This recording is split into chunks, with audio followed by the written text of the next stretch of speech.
যেন তস্मै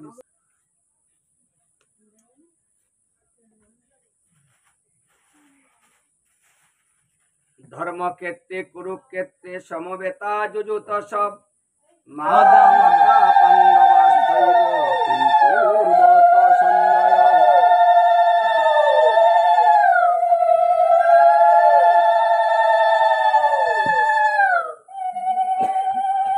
একলা ঈশ্বর কৃষ্ণ আর সকলি ভূত, সে যারে না সাই জইছে সে তৈছে করে নিত্য। সংসার দাবানল নিরলুক ত্রাণায়কারণ্য গণাগণাত্তম প্রাপ্তস্য কল্যাণ গুণার নবস্য বন্দে শ্রী গুরু চরণার বৃন্দ। যস্মিন তুষ্টে জগৎ তুষ্ট প্রীতিতে প্রীতিতং জগৎ। হরে কৃষ্ণ।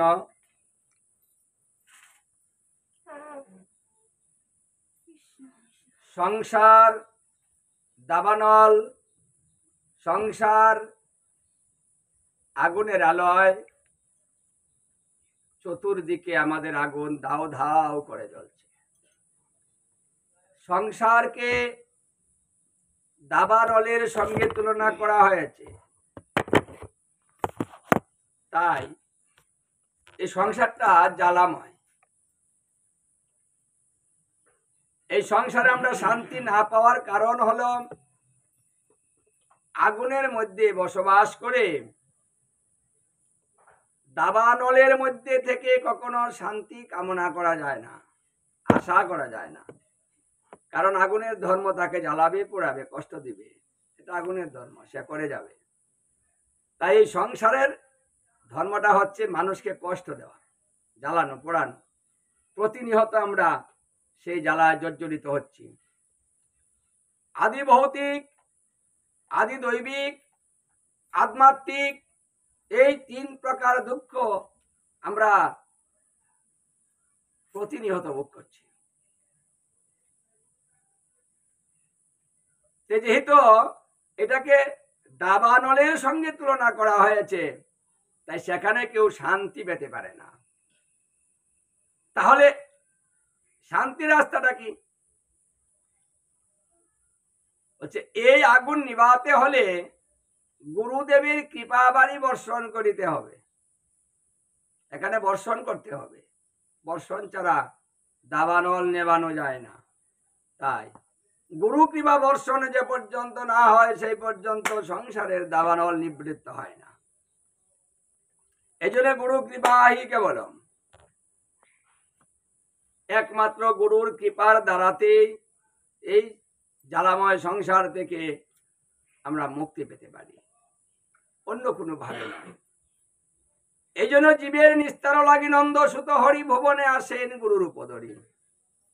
নিস্তারের জন্য, মানে আমরা বিপদে আছি, কষ্টে আছি, সেখান থেকে নিস্তার করতে হবে। এই জন্য গুরুদেবকে অদ্ভুত বলা হয়েছে। তিনি অদ্ভুত ভাবে প্রকাশ হয়েছেন। গুরুকে ভগবান জ্ঞান করতে হয়। তাহলে যিনি দেখা যায় মানুষ, তাকে ভগবান জ্ঞান করাটা হয় কঠিন। যার জন্য তিনি হলেন অদ্ভুত, অদ্ভুত যাহাতে প্রকাশ। এই মানুষ, তার মধ্যে ভগবান তাকে মানা, এটা সকলের পক্ষে সম্ভব হচ্ছে না, বিশ্বাস হচ্ছে না। কিন্তু শাস্ত্রে প্রমাণ করেছে যে গুরু কৃষ্ণ রূপ হয় শাস্ত্রের প্রমাণে। গুরু রূপে কৃষ্ণ কৃপা করে ভক্তজনে। গুরু যদি কৃপা করে কোনো ভক্তজনে, কৃষ্ণ অন্তর্যামী হইয়া শিখায় তাহাকে। মানুষ দেখা যাচ্ছে, কিন্তু ওনাকে মানুষ ভাবা যাবে না। কারণ গুরুর কৃপাটাই ভগবানের কৃপা। গুরুর কথাটা ভগবানের কথা, গুরুর শিক্ষাটাই ভগবানের শিক্ষা। এই জন্য গুরু হলেন পথ প্রদর্শক। আমাদের সঠিক রাস্তায় নিয়ে যাবেন, আমাকে রাস্তাটা দেখাবেন। আমরা এই মহামায়ায় বদ্ধ হয়ে আমরা অন্ধ হয়ে গিয়েছি, আমরা বুঝতে পারছি না কি করব, হাবুডাবু খাচ্ছি। তাই সেখান থেকে সঠিক রাস্তাটা ফিরিয়ে নেওয়ার জন্য যে কাজটা করার দরকার, যে জ্ঞানটা দরকার আমাদের, সেটা গুরুদেব দিয়ে থাকেন। গুরুদেব যখন বাড়িতে পদার্পণ করেন, শাস্ত্রে বলেছে তৎক্ষণাৎ সেই বাড়ি শুদ্ধ হয়ে যায়। এখানে কোনো ক্রিয়াকাণ্ডই করতে হয় না। যদি কোনো শুদ্ধ বৈষ্ণব বাড়িতে আসেন, তারপরেও বাড়ি শুদ্ধ হয়ে যায়। কারণ গুরুদেব যে বাড়িতে যাবেন, বৈষ্ণব যে বাড়িতে যাবেন, সেখানে ভগবান আছেন, তিনিও যান, সঙ্গে আছেন। তার জন্য তিনি পদার্পণ করার সঙ্গে সঙ্গে সেখানে পবিত্র হয়ে যায়। একবার দর্শন করলে জীবের প্রারব্ধ কর্মফল নাশ হয়ে যায়। মানে দেখার সঙ্গে সঙ্গে দর্শনে কত লাভ। সাধুগুরু বৈষ্ণবকে দর্শন করলেও জীবের পাপ থাকে না, প্রারব্ধ কর্মফল। মানে আমরা পূর্বে যে পাপগুলা করে এসেছি, সেই পাপটাকে বলা হয় প্রারব্ধ কর্মফল। যে কর্মের ফলের কারণে আমরা প্রতিনিয়ত কষ্ট পাচ্ছি, প্রতিনিয়ত আমাদের জ্বালা যন্ত্রণা হচ্ছে, আমাদের বারবার জন্ম হচ্ছে, আমরা মুক্তি পাচ্ছি না, তার মূল কারণটাই হচ্ছে কর্মফল। মানুষ যে যে কর্ম করে, কর্মের ফল অনুযায়ী তার জন্ম হবে, তার সুখ শান্তি হবে, তার দারিদ্রতা দূর হবে। মানে সমস্ত কিছুই কর্মের ফল দিয়ে হবে। তাহলে এই কর্মফল আমরা কর্ম করতেই থাকবো, আর এই জ্বালা ভোগ করতেই থাকবো, তাহলে শেষ কোথায়? এই জন্য গীতায় শ্রীকৃষ্ণ বললেন শেষ একটা উপায় আছে, আর সেই উপায়টা হচ্ছে কর্ম তুমি করে যাও, আর কর্মের ফলটা তুমি ত্যাগ করে যাও। আশা আকাঙ্ক্ষা করো না, লাভের চিন্তা করো না, লচের চিন্তা করো না, মানে কোনো চিন্তা নেই, শুধু কর্ম করে যাবেন, নিষ্কাম কর্ম। যে কর্মের দ্বারাতে জীব এই বন্ধন থেকে মুক্তি লাভ করতে পারে, অন্য কোনো ভাবে তাহা সম্ভব নয়।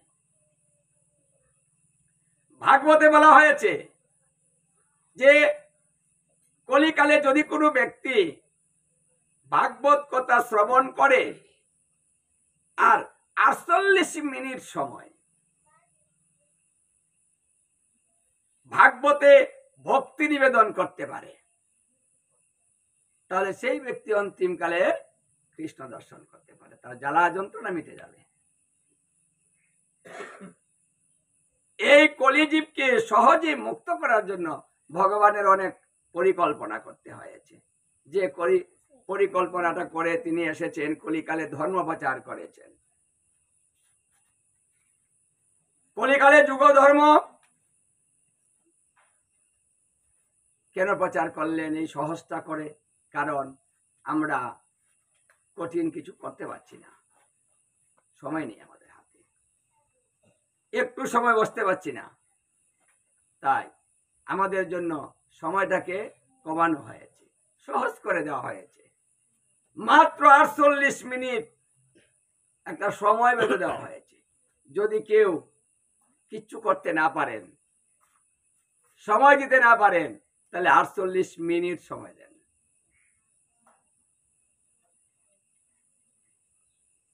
বেশি পারলে করতে থাকুন, কিন্তু না পারলে 48 মিনিট শ্রবণ করুন, তাহাতেও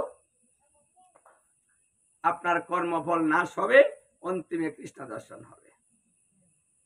কিন্তু আমরা কি এটাই পাচ্ছি? এই যে তো সময় কমিয়ে দেওয়া হলো, তারপরেও তো আমরা আসতে পারছি না।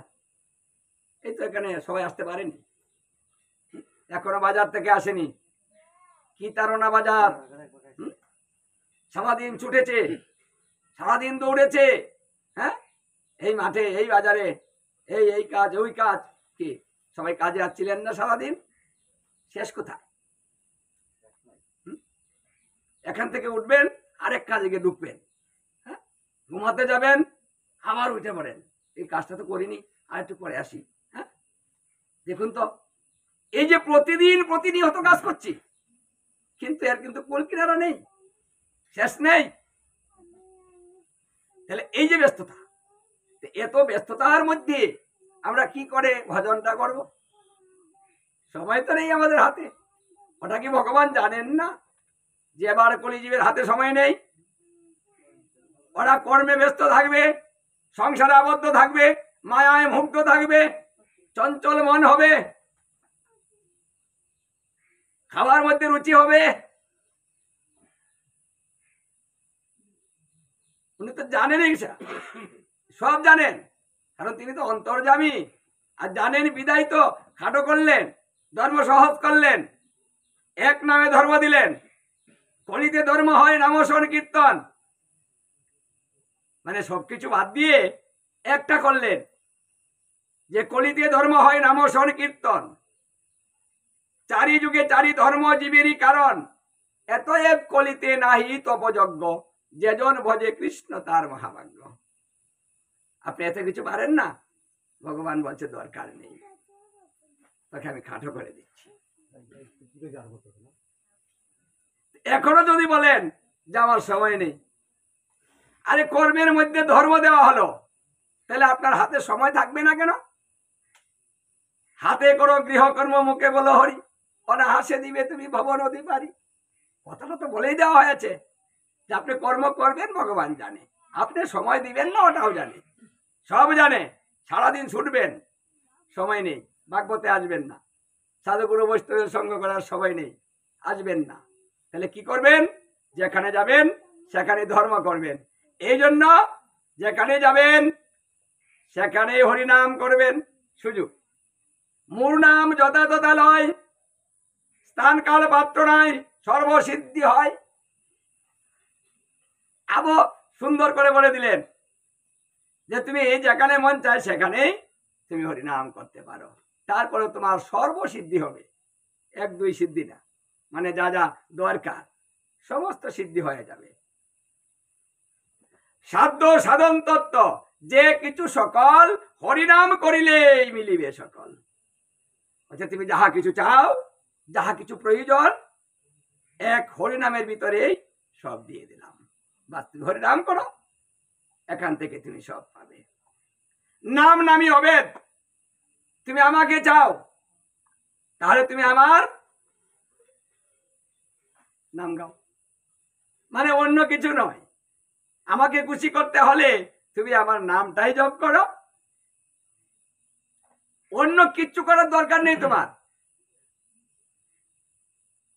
মানে আমাকে খুশি করতে মানে অনেক বড় কষ্ট করার দরকার নেই, অনেক বড় জায়গায় যাওয়ার দরকার নেই, অনেক অর্থ ব্যয় করার দরকার নেই। তুমি আমার নাম করো। বাহ, যেটা আপনি একা করতে পারবেন, যেটা কারো সাহায্যের কোনো প্রয়োজন নেই,